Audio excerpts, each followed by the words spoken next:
How does it make sense that you're able to applaud a man in life as he applauds and celebrates the downfall and or shortcomings, struggles, trials, tribulations of black women, and that's seen as some cool, admirable shit? But when he dies, those same exact women have something to say. All of a sudden, you the respectability police. Huh?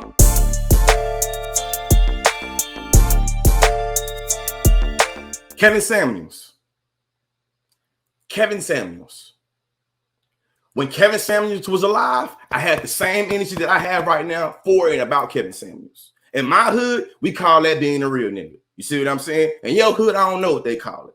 You know what I mean? Also want to say this. Listen, I don't give a damn who you is, what relationship you have to me, how you start to follow me. What I'm about to say about this man, if you feel like it didn't move your spirit enough or it causes you harm or trauma, you can unfollow, move on, and do what you got to do, because I'm not going to stop giving the analysis. I'm not going to try to tiptoe around eggshells when it comes to making this analysis. And like I quoted at the beginning of this video, talking about interpretation, talking about subjectivity. One person's patriot is another person's terrorist. Y'all understand that right there, you feel me? You understand the duplicity of that, right? Kevin Samuels.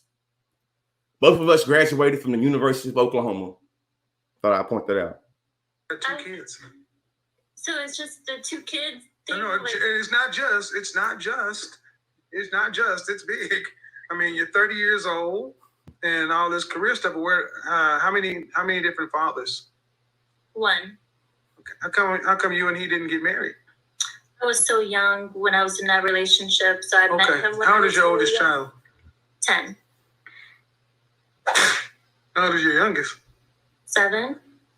So you were 23. That's when I had my daughter, yeah. So my kid's father, he... Hey, this was funny right here. Hey, Steve-O, y'all in the comment section, y'all let me know.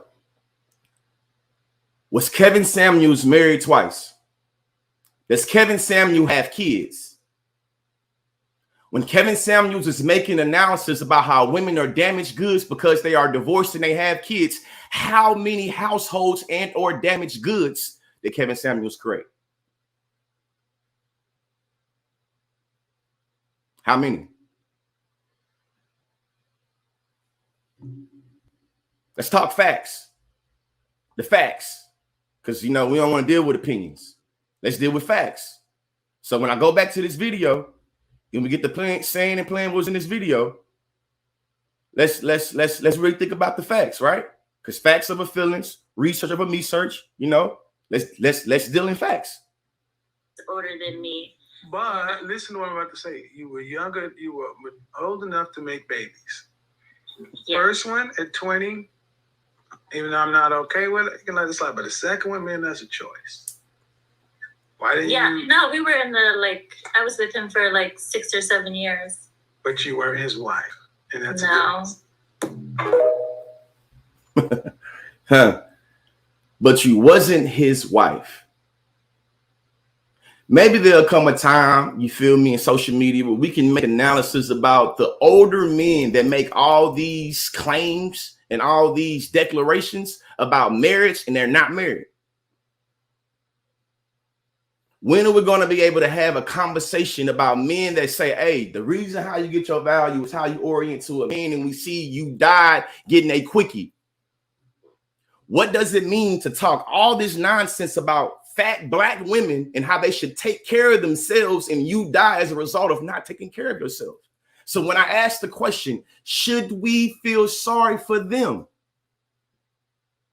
If you are a overweight black woman with 4 or 5 kids with 2 or 3 baby daddies, and you see this man was able to build a career off of literal your back and what you've done or not done, do you think this person will have empathy for this individual in death? Huh? So when it comes to respectability politics, do you not sound like the same thing that's contradictory where, hey, America will say we cannot celebrate the death of anybody because we got to have respect. But then as soon as Saddam Hussein is seen dead, everybody's celebrating. How does that make sense? How does it make sense that you're able to applaud a man in life as he applauds and celebrates the downfall and or shortcomings, struggles, trials, tribulations of black women, and that's seen as some cool, admirable shit? But when he dies, those same exact women have something to say. All of a sudden, you the respectability police. Huh? What? Oh no, man. We ain't. That's when we start saying we don't have time for it. But listen though, maybe you don't like the way I'm saying this, so we're gonna give it to you a different way. Because sometimes people got to hear things from different perspectives and different, you feel me, vantage points to be able to really understand what's being said. So if you understand how I said it, let's see how you said it.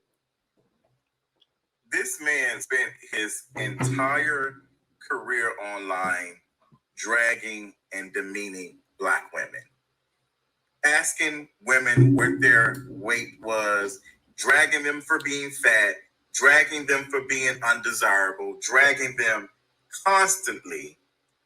And now y'all are upset. And when you ask the question, when he says being fat, being undesirable, who are y'all looking at black women through the lens of, right? Right now, I have on my glasses. Believe it or not, they're prescription glasses. When I put these glasses on, I'm able to improve my vision because there's a particular lens that I'm able to see the world.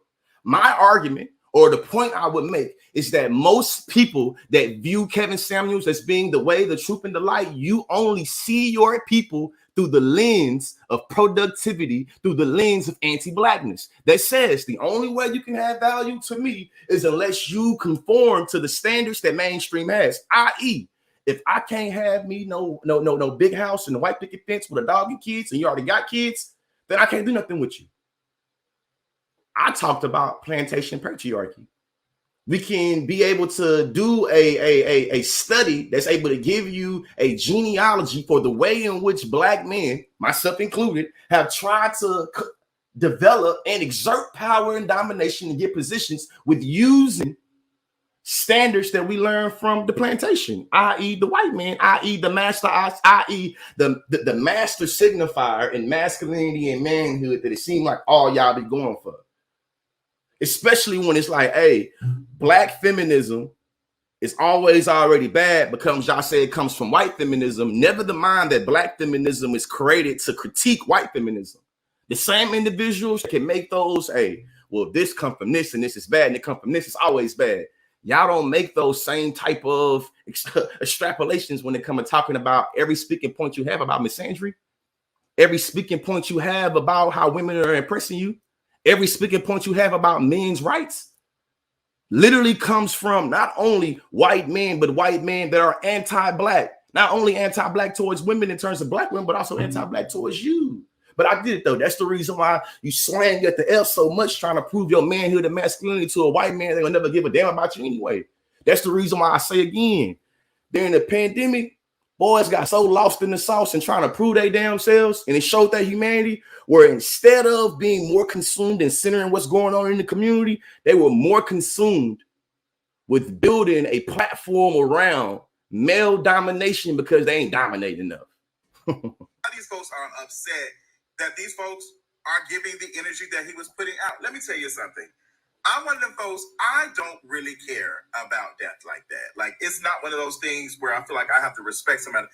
Once you do stuff like that, people can critique you beyond the grave, girl. People will critique me beyond the grave. And girl, I won't care. I will not. I'll be dead, girl. I'll be worms food. Okay? I won't be caring about that. Oh, God. I won't have a consciousness to even care. But this fake ass, oh, we need to be respecting him. Like, this is not right. We don't want to, we value life. If you value life and death, then you need to be valuing life when people are living and being disrespected and harmed. That man was causing a lot of. So you have to ask the question almost, why is the moral outrage of you feeling like Kevin Samuels has been offended weighs more than the people that Kevin Samuels offended? Why? You know how in math class, when you feel me, right now my daughter's in the first grade and she's learned the greater than, less than, equal to sign. So not even getting philosophical and throwing nothing out, right? This is simple, greater than, less than, equal to. Why is the followers of Kevin Samuels being offended have more weight than the women that Kevin Samuels offended? Why? And don't say offended don't mean nothing, because just like y'all see the shit he was saying as being truthful and offended people, I see the shit I'm saying as being truthful and offending people. So how do we distinct or give this Pepsi challenge to be able to tell what's credible and what's legitimate? Does the people that say they offended matter?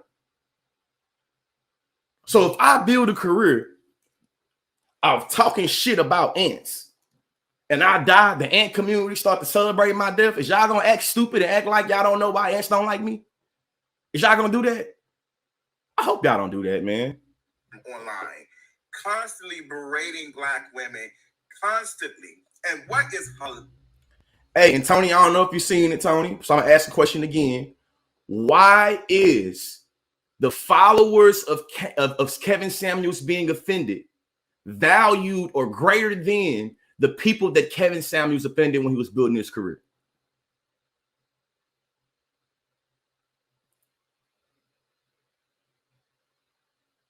Power and domination literally comes down to what matters, why does it matter, and to whom does it matter? So when I ask the question, should we feel sorry for them, that is not a universal question. I'm begging the question for whom, because I recognize that interpretations vary. As a former debater, former debate coach, I know that interpretations vary. And the reason why we have debates, or the reason why we exchange dialogue, is to be able to meet in the, you know what I'm saying, in the middle, to recognize how they vary. Get back to the video though. Hilarious about this is this man will drag fat Black women for being unhealthy and unfit and all this other stuff, and then literally died on top of a woman from chest pains, from probably having a heart attack and all that other stuff. Like, honestly, the liberation of fat folks will actually help somebody like Kevin Samuels, because you can't perceive someone to be healthy based off of their weight. And that's what doctors do a lot of times. Hello, y'all. As a debater, when you make an argument, you always have to attach an impact to your argument, because otherwise we don't give a damn. He's saying, hey, listen, when non-fat people engage in fat phobia like Kevin Samuels, it literally makes you ignore your internal health and your own health, because you believe you fit the surface level of body niceness. So because Kevin Samuels felt like his body was congruent with what is deemed and seen as healthy, he literally ignored his own health because, hey, he ain't fat. So we see how literally subscribing to these different understandings and ideologies about fat Black women had led to death. Not only does it create an unsafe environment for fat Black women that you can talk about them, berate them, devalue, denigrate them, it also creates an environment for you to ignore your own shit because you're more concerned with the fat person. This man was literally going off, had y'all wild ass going to Lizzo's comment section talking shit about her being a fat performer and being unhealthy. And then he croaked over for being unhealthy. And listen too, it's how I know too, right? I believe it's projection when y'all start talking about, well, y'all don't like Kevin Samuels because he's being real. I'm not calling Kevin Samuels out of his name. I'm not talking about his family members. I'm not saying he is this thing because of who he is. I'm saying I have these criticisms for what he did. And as a man, seeing what another man got going on, if I can't have an analysis about what's going on, this shit, what's we really doing? And for people that's like, well, consciously, why we can't do that to you? Hey, let's do it. Let's have the conversation while I'm alive. Don't dodge me how Kevin Samuels did when he was alive, because I know how TikTok works. Just like all you weak-ass Kevin Samuels fans are able to find my TikTok videos, Kevin Samuels seen them videos too. Yeah, I know. I ain't a fool. I recognize that TikTok is the #1 app in the world. So when people is hiding and picking and choosing, you feel me, which one of the Kevin Samuel detractors that want to come at, I find it funny y'all ain't picked me yet, especially because y'all swear up and down on pick me. So this is why I sprinkle a little intersexual analysis and get back to kicking Kevin Samuels again, right? I don't understand. This don't make any sense, right?